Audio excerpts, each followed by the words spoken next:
আসসালামু আলাইকুম। Cooking tips বারবিতে সবাইকে ওয়েলকাম। আজকে তৈরি করব ডিম আর আলু দিয়ে মজাদার একটি রেসিপি। আশা করছি আজকের রেসিপিটি আপনাদের ভালো লাগবে। প্রথমে এখানে আমি নিয়ে নিচ্ছি 250 গ্রাম আলু। এগুলোকে আমাদের ভাষায় বলে জাম আলু। আপনারা কে কী নামে ডাকেন অবশ্যই কমেন্টে জানাবেন। এবং এখানে আমি নিয়ে নিচ্ছি 5টি ডিম। ডিম আর আলুগুলোকে আমি খুব ভালোভাবে ধুয়ে নিয়েছি। এখন এগুলোকে একসাথে সিদ্ধ করে নিব। সেজন্য আমি একটি প্যানে পানি দিয়ে এখন এখানে ডিম আর আলুগুলো দিয়ে দিচ্ছি এবং দিয়ে দিচ্ছি 1 চামচের মতো লবণ দিয়ে ঢেকে খুব ভালোভাবে এগুলোকে সিদ্ধ করে নিব। এই তো ডিম আর আলুগুলো যখন খুব ভালোভাবে সিদ্ধ হয়ে যাবে তখন এগুলোকে উঠে ঠান্ডা করে ভালো করে ছিলে নিব।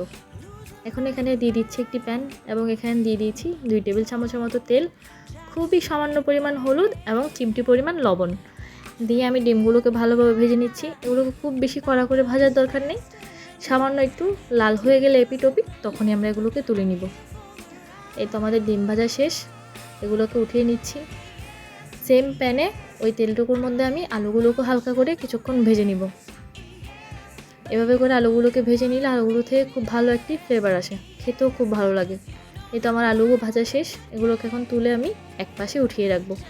এই প্যানেই আমি আমার রান্না কমপ্লিট করব, সেজন্য এখানে দিয়ে দিচ্ছি আরও 4 টেবিল চামচের মতো তেল।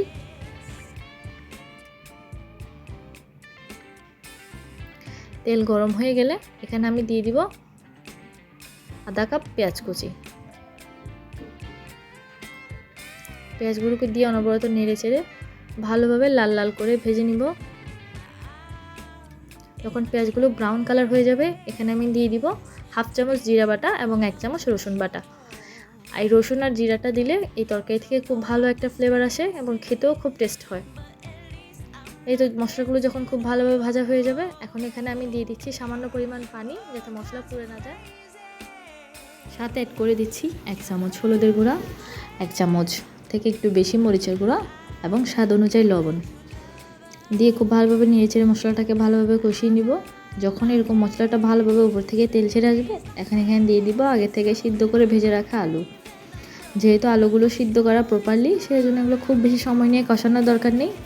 এগুলোকে হাতে ধরে 4 থেকে 5 মিনিটের মধ্যে একটু কষিয়ে নিয়ে এখানে আমি ঝোলের জন্য পানি অ্যাড করে দিব। এই তো আমার আলুগুলো কষানো হয়ে গেছে, এখন এখানে আমি অ্যাড করে দিচ্ছি পানি। এখানে আমি প্রায় 1.5 কাপের মতো পানি ব্যবহার করেছি। আসলে যেহেতু এটা ডিম আলু তরকারি, এটা একটু ঝোলঝোলি ভালো লাগে খেতে। আর আলুটা এমনিতেও চুলা বন্ধ করে দেওয়ার পরে অনেকখানি ঝোল টেনে নেবে। এখন এখানে দিয়ে দিচ্ছি সিদ্ধ করে রাখা ডিম, এগুলোকে ঝোলের সাথে খুব ভালোভাবে নেড়ে চেড়ে মিক্স করে নিচ্ছি। সাথে 4-5টা আস্তা কাঁচামরিচ দিয়ে এগুলোকে ঢেকে রান্না করে নেব 10 মিনিটের মতো। এই তো আমার রান্না প্রায় কমপ্লিট। এখন এগুলোকে চুলা থেকে নামিয়ে পরিবেশন করব। এর আগে দিয়ে দিচ্ছি সামান্য কিছু ধনিয়া পাতা কুচি ভালো ফ্লেভার আসার জন্য। যারা ধনিয়া পাতা কুচি পছন্দ করেন না তারা এখানে ভাজা জিরা গুঁড়োটাও দিতে পারেন। এই তো আজকে আমার রেসিপি এখানেই সমাপ্ত। ভালো থাকবেন, আল্লাহ হাফিজ।